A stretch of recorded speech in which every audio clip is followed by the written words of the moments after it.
और इसकी एफगार स्कोर कितनी थी। ठीक है, तो ये हम बर्थ के टाइम ये ज़रूर पूछेंगे। आफ्टर बर्थ हम ये देखेंगे कि कंजेस्टिव हार्ट फेलियर या कंजेनिटल प्रॉब्लम तो नहीं है। ठीक है, कंजेनिटल प्रॉब्लम तो नहीं है, या डाउन सिंड्रोम तो नहीं है, क्लाइनफेल्टर सिंड्रोम ये वगैरह सिंड्रोम वगैरह सब कुछ हम देखेंगे। और इसकी डेवलपमेंटल लेवल चेक करेंगे कि क्या developmental level within age है कि नहीं है। ठीक है, बर्थ के टाइम वेट के बारे में ज़रूर पूछेंगे कि वेट कितना है। ठीक है, अगर 2.5 kg ये ज़रूर देखें। ठीक है, ये इंपॉर्टेंट है एमसीक्यूज के पॉइंट ऑफ व्यू से। अगर बर्थ के टाइम जो है वेट वो 2.5 kg है तो इसका मतलब है कि ये बिल्कुल नॉर्मल है और सही है। ठीक है, अगर 100 ग्राम है, ठीक है, या 1 kg तो इसका मतलब है कि इस पेशेंट में बिल्कुल प्रॉब्लम है। ठीक है, और इसके साथ ये बर्थ में एक और चीज़ पूछना है कि या प्री टर्म है या नॉर्मल डिलीवरी है या पोस्ट टर्म है। ठीक है, तो ये चीज़ें हमें ज़रूर इसमें पूछना है। ठीक है, तो ये हिस्ट्री में हम भी पूछ सकते हैं, ये आगे इंशाल्लाह आएगा, हम थोड़ा बहुत और एक्सप्लेन करेंगे। सही, examine the circulatory respiratory system the baby is not crying all intensive procedure and intrusive procedure. Intrusive procedure क्या है? इंट्रूसिव प्रोसीजर क्या है? कोई चीज़ लगाना है, कैथेटर लगाना है, इंजेक्शन लगाना, जो भी कोई चीज़ बॉडी में एंटर करना है, सर्जिकल प्रोसीजर सब इंट्रूसिव प्रोसीजर में आता है। ठीक है, assessment should be done in presence of parents, ये इम्पोर्टेंट है। हमारी हॉस्पिटल में ज़्यादातर पेशेंट को बाहर निकाल, पेशेंट की जो असिस्टेंट से या पेरेंट्स है वो बाहर निकाल के और अंदर जो है असेसमेंट कराते, ये ठीक नहीं है। ठीक है, proper position during examination, left of mother बिल्कुल ठीक है, माँ की गोद में बहुत अच्छी पोजीशन है। ठीक है, go from sample to complex, ये बहुत इंपॉर्टेंट है। क्या? Sample to complex, sample to complex की बात याद रखिए। और यह मैं एक और बात आप लोगों को बताता हूँ, सैंपल टू कम्प्लेक्स है लेकिन एक और बात ये है कि अगर कोई पोजीशन या कोई जगह वो हो डायरेक्ट आ गया, डायरेक्ट और उसकी एग्जामिनेशन क्या है, इजी है, तो पहले हम वो हो कराएंगे। ठीक है, तो ये भी हमारे लिए बहुत इम्पोर्टेंट है। ठीक है, next history, past history, birth history, feeding history. Feeding history में हम ये देखेंगे कि क्या वो बॉटल फीड्स कराते हैं, क्या वीनिंग उन्होंने कब स्टार्ट की है। ठीक है, क्या उन्होंने मदर फीड लिया है, ये फीडिंग हिस्ट्री है। अभी वो क्या लेती है, ठीक है, ये फीडिंग हिस्ट्री। वैक्सीनेशन हिस्ट्री, क्या वैक्सीन है, नहीं। डेवलपमेंटल हिस्ट्री, क्या उसके डेवलपमेंट एज के रिलेटेड है या नहीं है। ठीक है, तो सब कुछ हम देखेंगे। और इसके साथ साथ एक और चीज़ वो है family and social history, family और सोशल हिस्ट्री उसकी क्या है, ड्रग हिस्ट्री, ये सब कुछ हिस्ट्री हम उसकी देखेंगे। ठीक है, past history, inquiry about medication taken by mother during gestation, take history previous pregnancy and delivery, उससे प्रीवियस जो प्रेगनेंसी थी और डिलीवरी वो क्या थी, मदर ब्लड ग्रुप क्या है, इन्फेक्शियस डिजीज मदर को थी या नहीं, तो ये पास्ट हिस्ट्री में आते हैं। ठीक है, बर्थ हिस्ट्री, तो बर्थ की 3 हिस्ट्री है। एक है एंटीनेटल, एंटीनेटल के मतलब है बिफोर बर्थ, तो इसमें हमारे पास nutrition history of mother during pregnancy, whether she is taking iron and multivitamin supplement. ठीक है, enquire about if mother has suffered from any illness during pregnancy, hypertension, gestational high diabetes, infection. Enquire about maternal vaccination against tetanus, ये बहुत important है, क्या माँ ने tetanus vaccine लगाई है कि नहीं। इसके लिए एक और वैक्सीन अब यूज़ हो सकती है, टेटेनस डिप्थीरिया, TD के नाम से आते हैं। पहला जो है पहली वीक में, फिर तीसरी वीक में, फिर 6 मंथ में और फिर 1 ईयर आफ्टर, और ये 4 डोजेस है। ठीक है, तो ये TD ये CHN में आप लोग पढ़ेंगे। ठीक है, बर्थ हिस्ट्री फिर देखेंगे कि नेटल हिस्ट्री, जब हिस्ट्री के टाइम क्या हुआ है। ठीक है, हॉस्पिटल में हुआ है, होम में हुआ है, सिजेरियन हुआ है, NVD हुआ है, मदर ने क्या उसमें जो है एनाल्जेसिक लिया था, नहीं लिया था, ओपियाइड सेडेट मदर था, नहीं था, ये सब क्या है, बर्थ हिस्ट्री है। ठीक है, और बर्थ हिस्ट्री के बाद postnatal history, immediate cry था कि नहीं था, बर्थ डिले था नहीं था, रिसिसिटेशन था बर्थ के टाइम की नहीं। अक्सर हमारे पास ज़्यादा पेशेंट ऐसी आती है कि जब वो बार्न होता है तो उसकी रिस्पायरेटरी बहुत वीक होता है, तो हम फिर उसके रिसिसिटेशन करते हैं, CPR कराते हैं। ठीक है, यानी हिस्ट्री ऑफ न्यूनेटल जॉन्डिस, जब पैदा होती है तो बच्चों को जॉन्डिस और सीजर, ये 2 बहुत चीज़ें होती है। ठीक है, तो उसको देखना है कि जॉन्डिस और पेट्स है कि नहीं। ठीक है, और any procedure such is exchange of transfusion वगैरह, तो ये क्या है, पोस्ट नेटल हिस्ट्री है, ठीक है, तो ये ज़रूर पूछना है। फीडिंग हिस्ट्री में ये हम ऑलरेडी पढ़ा, vaccination history already, developmental history, क्या इसको एज के साथ ठीक है कि नहीं, ठीक टाइम पे उन्होंने वॉकिंग स्टार्ट की है कि नहीं, ठीक है। स्कूलिंग हिस्ट्री, क्या उनके प्रोग्रेस रिपोर्ट अच्छी है नहीं, कुछ समझ उसको आता है कि नहीं, या स्पेशल नीड या सपोर्ट की ज़रूरत है कि नहीं, ठीक है। तो ये सब क्या है, उसकी हिस्ट्री ये लेना है, ठीक है। इसके बाद ये स्टेजेस इन डेवलपमेंटल, तो ये बिल्कुल वन बाय वन ऑलरेडी हम आगे डिस्कस करते हैं, और ये हम साइकोलॉजी में हम डिटेल से वहाँ पढ़ा है, ठीक है, साइकोलॉजी में ये है। वेट के हवाले से अगर 100 से कम है तो एक्सट्रीमली लो बर्थ वेट है, ठीक है। 1500 ग्राम से कम है तो वेरी लो बर्थ वेट है, और 2500 ग्राम से कम है तो लो बर्थ वेट है, और नॉर्मल बर्थ वेट कितने है, 2500 ग्राम से ज़्यादा है, ठीक है। ये ऑलरेडी हमने एक्सप्लेन किया। अब हमारे पास है गाइडलाइंस फॉर असेसमेंट के लिए कुछ गाइडलाइंस है, ठीक है, तो वो अब हम एक्सप्लेन कराते हैं कि ठीक है। तो सबसे पहले वाइपर टेक्निक यूज़ हो, वॉश योर हैंड, और इसके साथ साथ proper lightning assessment room, maintain temperature for assessment room, keep required articles near working place, warm your hand and gentle rubbing before touching the baby, क्योंकि baby को गर्म रखना है, ठीक है। Place the baby in warmer and assess general condition, encourage parents to participate, cooperate in examination, prepare child and parents for any new or painful procedure। तो इसमें इतनी मुश्किल कोई चीज़ नहीं है, ठीक है, ये सिंपल गाइडलाइन है, ठीक है। हाँ, इसके बाद हमारे पास क्या आर्टिकल्स, कौन सी चीज़ें रिक्वायर्ड होंगी, तो measuring tape, weight machine, light stethoscope, thermometer, cotton gauze वगैरह, ये सब क्या होंगी, रिक्वायर्ड होंगी, ठीक है। ये नर्सिंग कंसिडरेशन, इंस्पेक्शन, पाल्पेशन, स्कल्टेशन और परकशन है, ये बार बार हमने पढ़ा है, इसमें इतनी कोई मुश्किल नहीं है, ठीक है। अब यहाँ आती है जब हम बॉडी सिस्टम की क्या करते हैं, एग्जामिनेशन।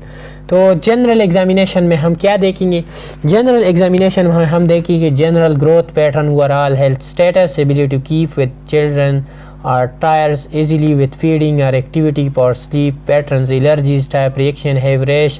तो जनरल में हम क्या देखेंगे, स्किन देखेंगे, उसकी ग्रूमिंग स्टेटस देखेंगे, क्लीनिंग स्टेटस देखेंगे, और इसके साथ इसकी एक्टिविटी देखेंगे, फीवर देखेंगे, स्लीप देखेंगे, एलर्जी देखेंगे, ये सब क्या है, जनरल है, ठीक है। स्किन एंड लैम्फ, उसमें रैशेस देखेंगे, स्किन ड्राई है, एचिंग है, उसमें ब्रूजिंग तो नहीं है, स्वालन तो नहीं है, ठीक है, लैम्फ ग्लैंड्स तो टेंडर नहीं है वगैरह, ये सब क्या है, स्किन में देखेंगे। हेयर और नेल्स में देखेंगे तो हेयर लॉस हम देखेंगे, तो पेशेंट, तो एक और चीज़ मैं आप लोगों को बताता हूँ, ठीक है। ये जो रिव्यू ऑफ सिस्टम है ये हमारे पास चाइल्ड्स के लिए नहीं है, ठीक है, ये हमारे पास वैसे जनरल रिव्यू ऑफ सिस्टम है, ठीक है। तो ये यहाँ पे फिट नहीं है, अगर फिर भी आप लोग देख सकते हैं तो देख ले, ठीक है, ये सब कुछ आप देख सकते हैं, लेकिन ये क्या है।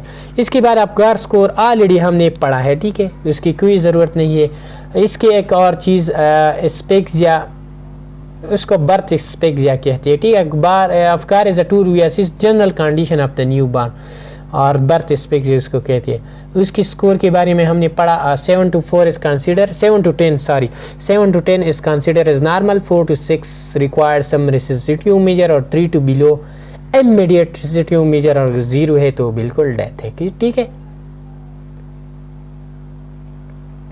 अब जनरल ऑब्जर्वेशन में हम देखेंगे क्या, ठीक है। तो जनरल ऑब्जर्वेशन में हम क्या क्या देखेंगे, ठीक है, तो वो थोड़ा बहुत एक्सप्लेन करते हैं, ठीक है। तो जनरल ऑब्जर्वेशन में क्या है कि बेबी का कलर कैसा है, ठीक है, और लुक कैसा है, वेल है नहीं है, बेबी नॉर्मली एक्टिव है नहीं है, क्राई नॉर्मल है कि नहीं, ठीक है, और कुछ सिंड्रोम तो नहीं है, डाउन सिंड्रोम लाइक वगैरह, ये सब कुछ हम जनरल ऑब्जर्वेशन में देखेंगे। इसके बाद हम पढ़ते हैं वो है nursing practice about the skin. Skin में हम क्या देखेंगे, कलर देखेंगे। स्किन कलर में थोड़ा सा मैं आप लोगों को एक्सप्लेन करता हूँ, ठीक है। स्किन कलर में हमारे पास 3 टाइप्स के कलर है, ठीक है। स्किन कलर हमारे पास 3 टाइप्स के कलर है, स्किन कलर। तो इसमें एक है प्लियातोरिया, एक है फेलर, और एक है येलो। तो प्लियातोरिया बहुत ज़्यादा क्या होंगी, रेड होगी। जब बहुत ज़्यादा रेड होंगे तो पेशेंट को क्या होंगी, फॉलिक्टीमिया होगी। क्या, फॉलिक्टीमिया होगी, ठीक है। अगर पेलर कलर है तो इसका मतलब है कि इस पेशेंट को एनीमिया है, ठीक है। अगर येलो है तो उसको क्या है, जॉन्डिस है। तो ये हमारे पास क्या है, स्किन कलर है, ठीक है। इसके बाद और जो है लीजन है, प्राइमरी लीजन है और सेकेंडरी लीजन, वो भी आगे हम एक्सप्लेन करते हैं, ठीक है। टेम्परेचर देखेंगे ज़रूर। Texture, moistness, the degree of dehydration और weight loss caused by dehydration can be estimated from the time it takes tinted skin to return to its natural contour, saddle ball and hence it all। ये weight loss from dehydration की वजह से less than 5% to 8% तो 2 to 3 second और 9 to 10% 3 to 4 second, ये हमारे पास क्या है, उसकी टाइमिंग है, ठीक है। इसके बाद हम आती है प्राइमरी, जो हमारे पास क्या है, variation of the colour variation of the skin, ये ऑलरेडी हमने पढ़ा। अब हमारे पास है primary skin lesion associated condition. तो इसमें हमारे पास मैक्यूल क्या है, पेच क्या है, पेप्यूल क्या है, ये ऑलरेडी हमने डिस्कस किया है, ठीक है। मैक्यूल हमारे पास लेस देन 1 सेंटीमीटर और स्ट्रेट होंगी, ठीक है। फेच भी हमारे पास स्ट्रेट होंगी लेकिन वो ग्रेटर देन 1 सेंटीमीटर होगी, ठीक है। और पेप्यूल हमारे पास स्ट्रेट नहीं होगी, ये थोड़ा सा वार्स या पिगमेंटेड होगी और ये हमारे पास लेस देन 1 सेंटीमीटर ये भी होंगे और मैक्यूल भी, लेकिन इसमें थोड़ा सा ऊपर तरफ उभरा हुआ, ठीक है।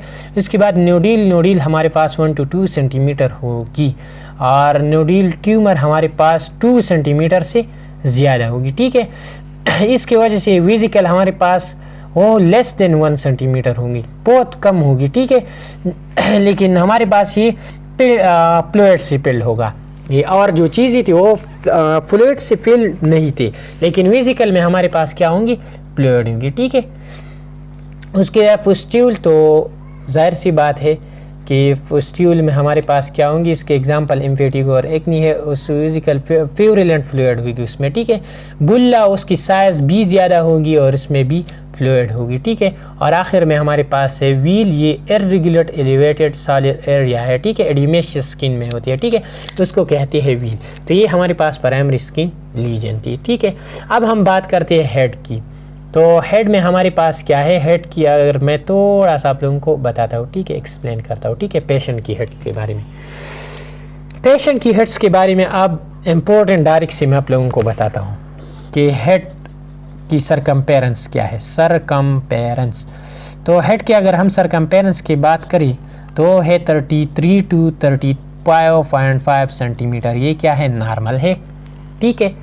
अब वो मेजर कैसे करेंगे यो, तो ये हमारे पास जो माता है, ठीक है, उसकी इर्द गिर्द ये हम ऐसे टेप के ज़रिए मेजर कर सकते हैं, ठीक है। ये हेड की जो साइज़ है, ये एक और चीज़, बॉडी साइज़, इसके लिए एक फार्मूला भी है, सही है, हाफ बॉडी साइज़ +10, ठीक है। तो ये हमारे पास हो सकती है। हमारे पास बॉडी साइज़ की अगर हम बात करें तो वो है 44 to 55 सेंटीमीटर बॉडी का नॉर्मल साइज़ है, ठीक है।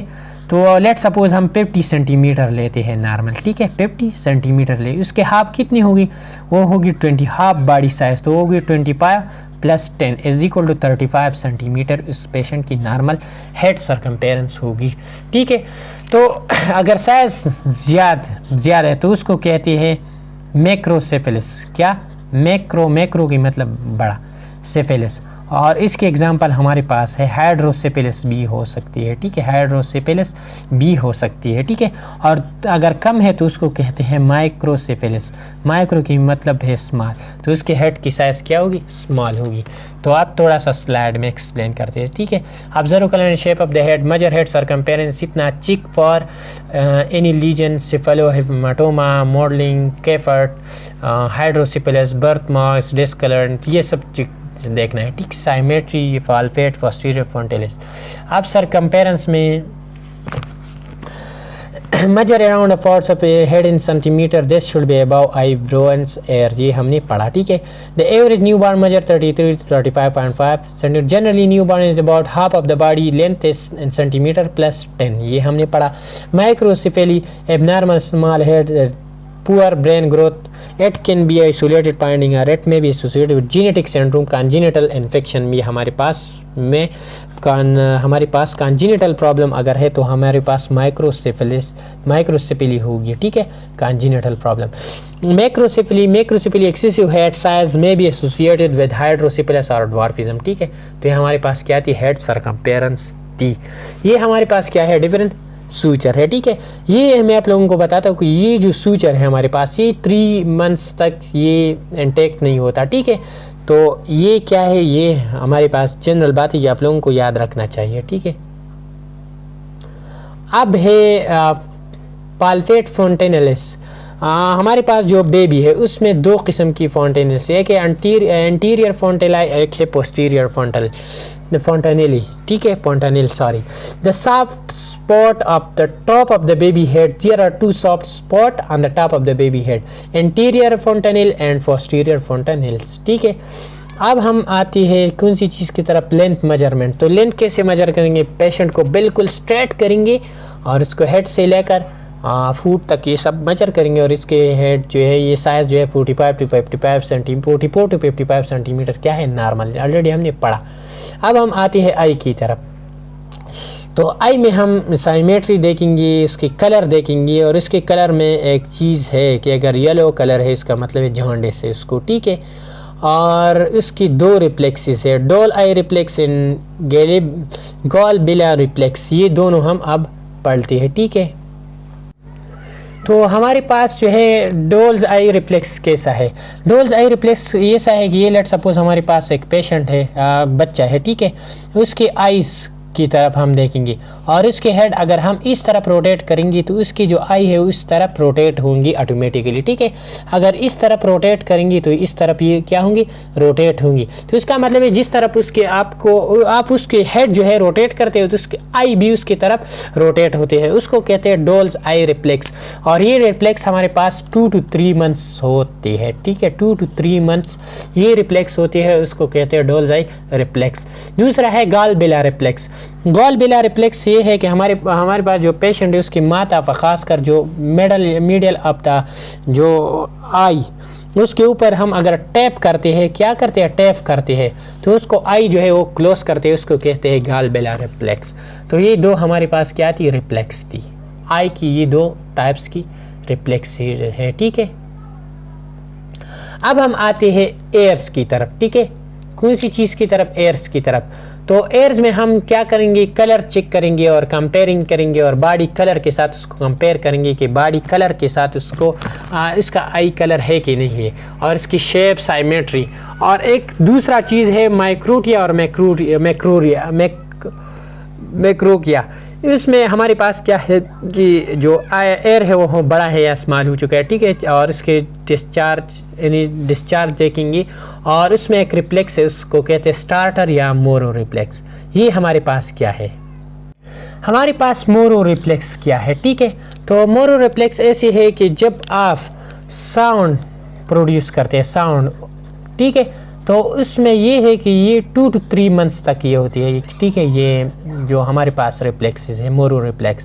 तो ये जो अपने हाथ है, हैंड और फुट दोनों, ये क्या करते हैं, कुलाते हैं, ओपन करते हैं, ठीक है, ऐसे आसमान में, ये ऊपर पिक्चर में भी आप देख सकते हैं, ठीक है। तो ये ऐसे ओपन करते हैं, तो उसको कहते हैं मोरो रिफ्लेक्स, ठीक है। और 30 डिग्री तक वो हेड जो है वो भी ऊपर कराने की कोशिश करता है, वो कर सकता है, ठीक है। फिर अगर नीचे वो मतलब गिरता है तो आप जो लोग उसको असेस करता है तो उसको चाहिए कि वो उसको ख्याल रखिए ताकि वो इम्पैक्ट ना हो, ठीक है। तो ये हमारे पास क्या है, मोरो रिफ्लेक्स है। इसके बाद हमारे पास क्या चेक करेंगे हम, नोज़। हमने क्या चेक किया, एयर और आई चेक किया, nose. Observe shape and colour of the nose, palpate nasal breath, check patency of the nostril, check the nasal septum, check nostril for any type of discharge. ये तो होगा ज़रूर, septum, discharge, nostril breath, nasal bridge, सब कुछ हम ये check करेंगे knows में, ठीक है। अब हम आते हैं माउथ की तरफ। तो माउथ में हम क्या देखेंगे, कलर देखेंगे लिप्स की, और क्लेफ्ट लिप देखेंगे। माउथ में अक्सर क्लेफ्ट लिप होती है बांग के टाइम, और ये हमारे पास कॉन्जिनिटल एबनॉर्मेलिटी होती है, ठीक है। और ओरल कैविटी यानी एबनॉर्मेलिटी के लिए देखेंगे। इसके साथ साथ गैग रिफ्लेक्स, रूटिंग रिफ्लेक्स और सकिंग रिफ्लेक्स देखेंगे। अब ये हमारे पास क्या है, ठीक है। तो ये है हमारे पास रूटिंग रिफ्लेक्स। हमारे पास रूटिंग रिफ्लेक्स ऐसी होती है कि हम बच्चा है, ये उसके क्या है, मुंह है, ठीक है, हम उसको काटन आर या से फिंगर, काटन आर फिंगर, इसको टच करते हैं, यहाँ पे जहाँ भी तरफ वो टच करते हैं, जहाँ भी स्टिमुलेट करते हैं, उस तरफ उसकी मुंह जाता है, उसकी तरफ उसके हेड जाता है, उसकी तरफ वो देखता है, और इस रिफ्लेक्स को कहते हैं रूटिंग रिफ्लेक्स, ठीक है। और ये रिफ्लेक्स तकरीबन 3 to 4 मंथ्स होता है बच्चों में। तो रूटिंग रिफ्लेक्स आप देखेंगे इस बच्चे में, ठीक है। तो ये है हमारे पास क्या, रूटिंग रिफ्लेक्स, ठीक है। अब एक और रिफ्लेक्स है, वो है सकिंग रिफ्लेक्स। तो सकिंग रिफ्लेक्स ऑलरेडी आप लोगों को पता है कि बॉटल है या ब्रेस्ट है, या आप अगर फिंगर भी सॉफ्ट फिंगर, ठीक है, सॉफ्ट फिंगर मतलब स्टेराइल फिंगर, एंटीसेप्टिक फिंगर, वो अगर आप उसके मुंह में जो है रखते हैं तो वो डिज़ायर से उसको क्या स्क्वीज़ करते हैं रिथमिकली। तो ये हमारे पास 10 to 12 मंथ्स तक होती है, और ये है हमारे पास सकिंग रिफ्लेक्स, ठीक है।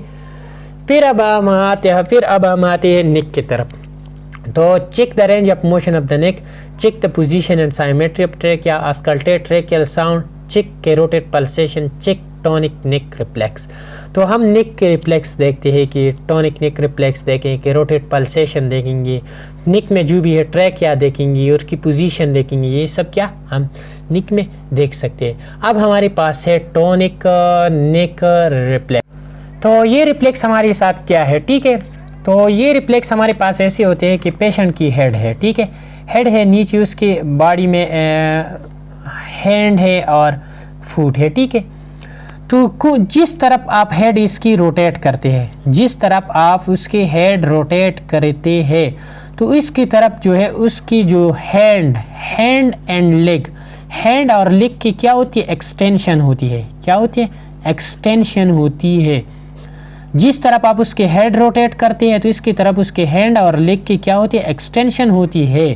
और दूसरी तरफ कॉन्ट्रालेटरल पोजीशन उसको कहते हैं, उसमें क्या होती है, एक्सटेंशन नहीं होती, उसमें फ्लेक्शन होती है, क्या होती है, फ्लेक्शन। और कॉन्ट्रालेटरल साइड में उसकी क्या होती है, फ्लेक्शन होता है। तो ये हमारे पास टॉनिक नेक रिफ्लेक्स है, इस तरफ आप रोटेट करते हैं उस तरफ उसकी हैंड और लेग में एक्सटेंशन होती है, और दूसरी तरफ उसके फ्लेक्शन होती है, ठीक है। तो ये हमारे पास टॉनिक नेक रिफ्लेक्स, और ये 4 to 6 मंथ होती है, कौन सी, 4 to 6 मंथ्स तक ये हमारे पास होती है, ठीक है, टॉनिक नेक रिफ्लेक्स। इसके बाद हम पढ़ते हैं चेस्ट की तरफ अब हम आते हैं, ठीक है। तो observe the shape of chest, normal barrel shape होंगी, नॉर्मल बैरल शेप चेस्ट हम ऑलरेडी पढ़ा है रिस्पायरेटरी सिस्टम में। इसमें हमारे पास इंटीरियर, पोस्टीरियर और ट्रांसवर्स सब की जो हमारे पास डायमीटर है वो सेम होती है, उसको कहते हैं बैरल शेप चेस्ट, ठीक है। तो उसमें नॉर्मल बैरल शेप चेस्ट होंगी। काउंट नंबर ऑफ रेब्स, तो उसमें 12 होंगे, नंबर ऑफ रेब्स काउंट करें।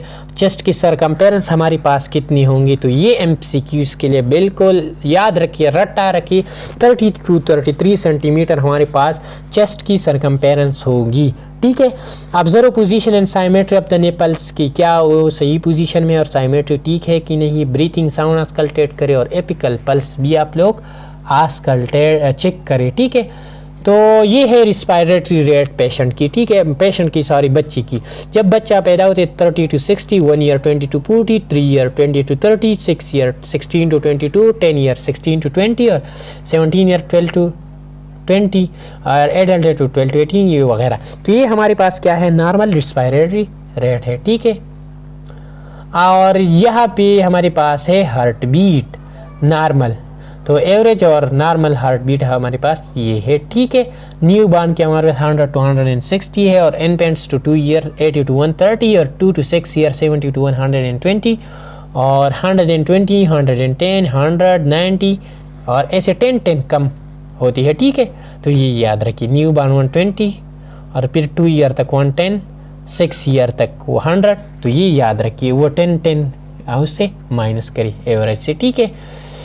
फिर हमारे पास है assessing the musculoskeletal system bar bone and joint structure, और इसके साथ एक और चीज़ क्या है, एंड मसल स्ट्रेंथ। तो ये हम देखते हैं कि उसमें क्या है, ठीक है। तो selected gross motor milestone for age, तो हमारी पास 4 मंथ्स पे क्या होते हैं, 4 मंथ्स पे है प्रोन टू सुपाइन पोजीशन। अगर आप उसको प्रोन पोजीशन पे रखते हैं तो सुपाइन ऐसी, ये पोजीशन प्रोन है, ऐसी सुपाइन पे होती है, ठीक है। नी ऐसे तो सुपाइन पोजीशन पे हाँ अपने आप को करा सकती है, ठीक है। 8 मंथ पे सपोर्ट के बगैर बैठ सकता है, ठीक है। 10 मंथ पे full self to standing position, अपने आप को पुल कराती है, कोशिश कराती है कि स्टैंड पोजीशन पे हो जाए, ठीक है। और 11 मंथ पे वॉल के around room holding on to object, कोई चीज़ उसने पकड़ा हुआ तो वो रूम में मतलब है कि वॉकिंग कर सकते हैं, लेकिन सपोर्ट की ज़रूरत होगी, ठीक है। और 15 मंथ पे विदाउट सपोर्ट वॉकिंग करेंगे, ठीक है। 24 मंथ्स पे बाल जो है उसको किक लगा सकते हैं 2 ईयर्स में, ठीक है। और 2.5 ईयर्स में यानी मतलब 30 मंथ्स में वो हो जंप लगा सकती है कोई जगह, ठीक है।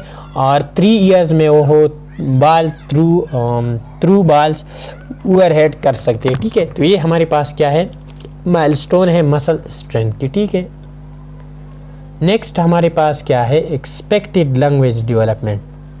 तो यह वर्ड्स की बात हम करेंगे, क्या कौन सी वर्ड्स की बात, तो मॉम डैड 10 मंथ्स पे और मॉम डैड और 2 अदर वर्ड्स 1 ईयर में, ठीक है।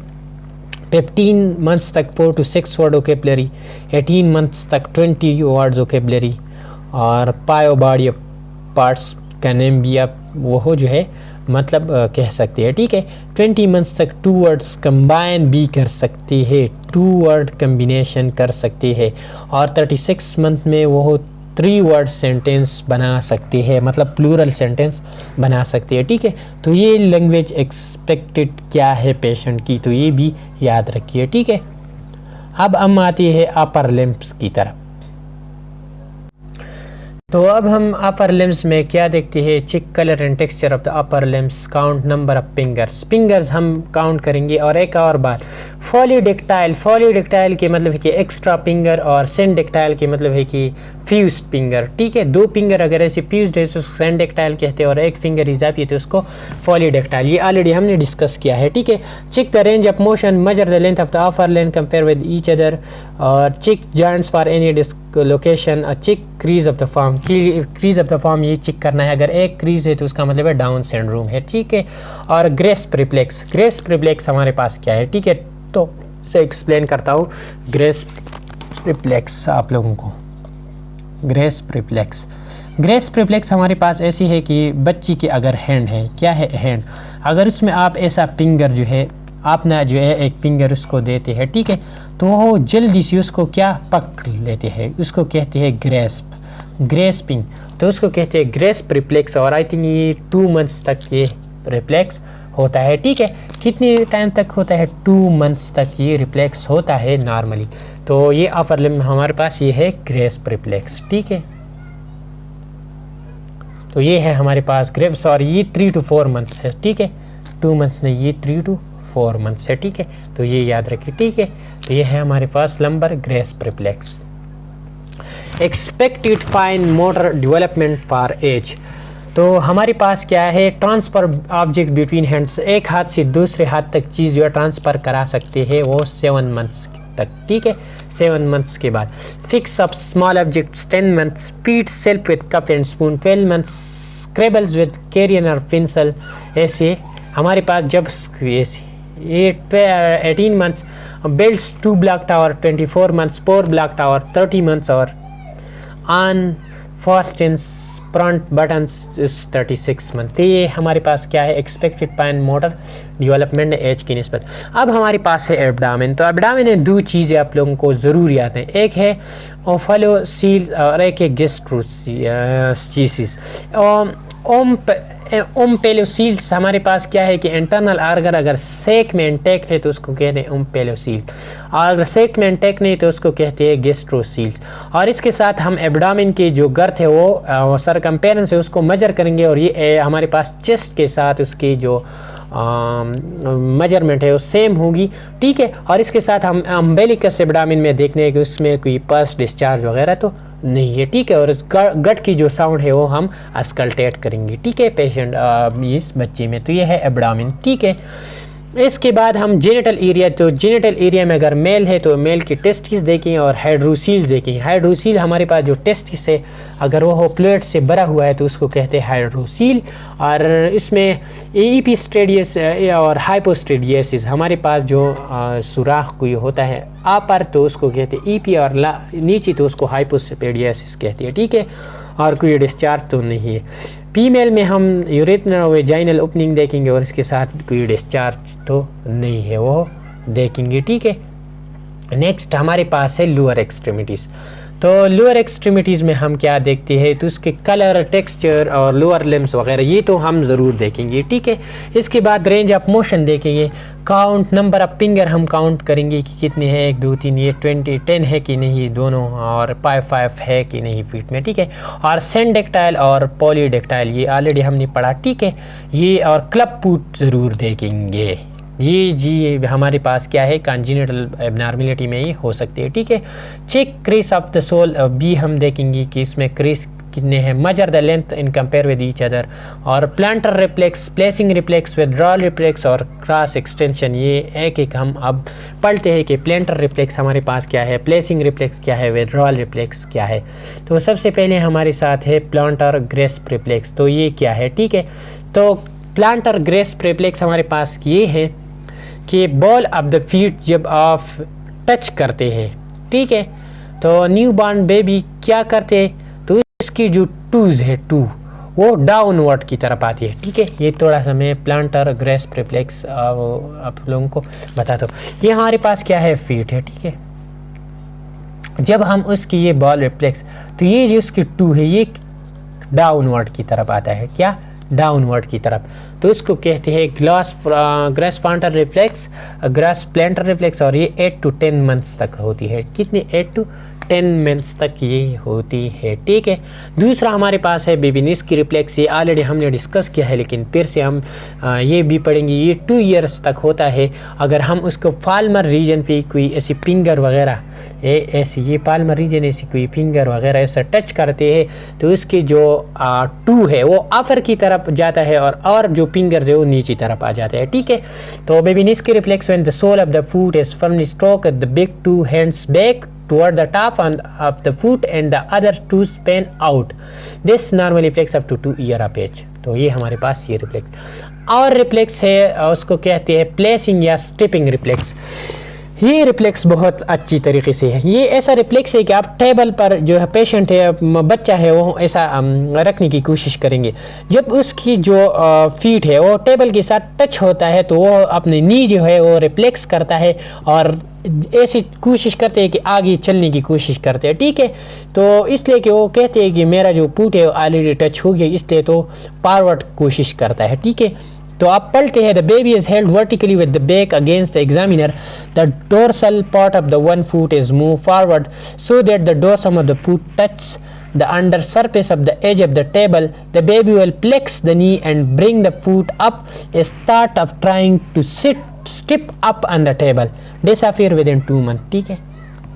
विड्रॉल रिफ्लेक्स, विड्रॉल रिफ्लेक्स ऐसे कि जब भी हम उसकी जो फीट है वो पिन के साथ या कोई चीज़ के साथ टच करते हैं तो उसकी नी और हिप जो है वो रिफ्लेक्स हो जाता है, ठीक है। इसको कहते हैं विड्रॉल रिफ्लेक्स, ठीक है। The sole of the foot is pricked with a pin. There is a rapid flexion of the hip, knee and foot to withdraw the foot from obnoxious stimulus persist in lifetime, और ये persist in lifetime तक मौजूद होती है, ठीक है। इसके बाद हमारे पास expected balance development with age. तो stand without support briefly 12 month, walk alone well तो 15 मंथ्स, वॉक बैकवर्ड 2 years और बैलेंसेस ऑन 1 foot पर 5 seconds 4 years और hooves on 1 foot, heel to 2 walking 5 years पे और heel to 2 walking backward 6 years पे ये कर सकते हैं, ठीक है। अब हम पढ़ते हैं ऑन बैक साइड। हमने जो है फ्रंट साइड मुकम्मल पढ़ा, बैक साइड की बारी है। तो observe occipital back of the head देखना है कि कैसा है। Observe neck fold, check spine curvature, birth marks, Mongolian spots, dimples, sacral dimples और tufts of hair along the spine. ये सब क्या है नीचे की तरफ, ये बर्थ मार्क्स है, ये हम देखेंगे। उसमें मंगोलियन है, डिम्पल है, सेक्रल डिम्पल्स है वगैरह देखेंगे, ठीक है। और ब्रीथ साउंड स्कल्टेट करेंगे पीछे की तरफ से। और पोस्टीरियर थोरेसिक एज, स्पाइना बाइपेडा भी देख सकते हैं। स्पाइना बाइपेडा हमारे पास क्या है, ठीक है, ये थोड़ा सा एक्सप्लेन करता हूँ। ये हमारे पास क्या है, स्पाइन, उसकी में एक ऐसा जो है ये एक चीज़ बनती है तो उसको कहते हैं स्पाइना बाइपेडा। और ये हमारे पास जब माँ पॉलिक एसिड कमी है माँ में at the time of gestation, तो स्पाइना बाइपेडा की चांसेस बहुत ज़्यादा होती है, ठीक है। तो ये है स्पाइना बाइपेडा, यही भी देखेंगे। चेक गेलेंट रिफ्लेक्स और पैराशूट रिफ्लेक्स और एनल परफोरेशन। तो गेलेंट रिफ्लेक्स और पैराशूट रिफ्लेक्स क्या है ये ऑलरेडी हम आगे पढ़ेंगे। तो गेलेंट रिफ्लेक्स क्या है हमारे साथ, तो गेलेंट रिफ्लेक्स हमारे साथ क्या है, ठीक है, ये एक बच्चा है, ठीक है। तो ये इसकी क्या है, बैक साइड है, बैक साइड है तो एक तरफ हम उसकी क्या करेंगे, टच करेंगे। जो भी साइड टच करेंगे तो इसमें हम उसकी जो लेग है उसकी तरफ वो क्या होंगे, वो रिफ्लेक्स हो जाए। रिफ्लेक्स मतलब स्टिमुलेट होंगी या मतलब एक्शन शो करेंगी। और ये जो इस तरफ हम स्टिमुलस देती है इस तरफ उसकी जो फूट है वो चेंज हो जाती है, उसको कहते हैं गेलेंट रिफ्लेक्स, ठीक है। ये है हमारे पास गेलेंट रिफ्लेक्स। तो यहाँ भी पढ़ते हैं, it is initiated by holding the baby in prone position and stroking with the finger at the back parallel to spine per one side and then other side the trunk is covered toward the stimulated side disappear 2 to 3 months। तो ये है गेलेंट reflex. Next है parachute reflex. Parachute reflex हमारे पास क्या है, ये बच्चा हमें से छोड़ते हैं तो पैराशूट की तरह अपने आप को कराते हैं तो उसको पैराशूट रिफ्लेक्स कहते हैं, ठीक है। ये एक्सप्लेन करने की इतनी ज़रूरत नहीं, ये आपको समझ आ जाएगा। This reflex occur in slightly older infants when the child is held upright and the baby's body is rotated quickly to the face forward is impelling the infant's response to extend the arm and spread the finger to protect himself। ये it's emerge around 9 to 12 months of age and persistent throughout the life। तो 9 to 12 as में ये शुरू हो जाते हैं और life में लाइफ लॉन्ग ये होती है, ठीक है। तो ये है पैराशूट रिफ्लेक्स। नेक्स्ट हमारे साथ कौन सा रिफ्लेक्स है वो अब हम पढ़ते हैं। ये एज के रिलेटेड कुछ चीज़ें हैं। तो 2 to 3 months holds head erect when held upright, thoracic kyphosis when sitting, ठीक है। 6 to 8 months sits without support, spine is straight, ठीक है। 10 to 15 month walks independently straight spine और toddler में protruding abdomen, lumbar lordosis। यार ये जो stables है ये बिल्कुल रट्टा की चीज़ है, उसमें कोई समझने की कोई चीज़ नहीं है, बस ये रट्टा करेगी कौन सी एज पे ये कौन सी चीज़ है। स्कूल एज में high shoulder and hips is level plane balance thoracic convex and lumbar concave curves, ठीक है। अब हम पढ़ते हैं रेशिस, ठीक है। तो इसमें ज़्यादातर रेशिस पेम्पर्स की वजह से होती है तो वो देखिए, और कुछ बम्प्स हो सकती है, ठीक है। Most bumps and bloats in newborn baby are harmless and clear up by themselves। कुछ जो है harmless होती है और टाइम के साथ ही ख़त्म हो जाती है। The most common skin problem in infant is diaper rashes, ठीक है, diaper rashes कहते हैं उसको।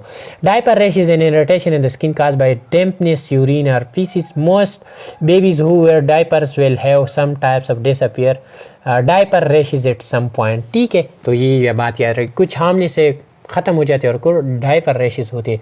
These are a few normal rashes that you may see. ये कुछ नॉर्मल रेशेस है, ये आप लोग जो है देख सकते हैं, ठीक है। और ये हमारे पास क्या है, न्यूनेटल है, उसके रिफ्लेक्सेस है और कितने टाइम्स पे स्टार्ट होते हैं और कितने टाइम पे ये मतलब ख़त्म हो जाते हैं। तो ये ऑलरेडी हमने एक्सप्लेन किया है और फिर भी आप देख सकते हैं कि क्या क्या है, ठीक है।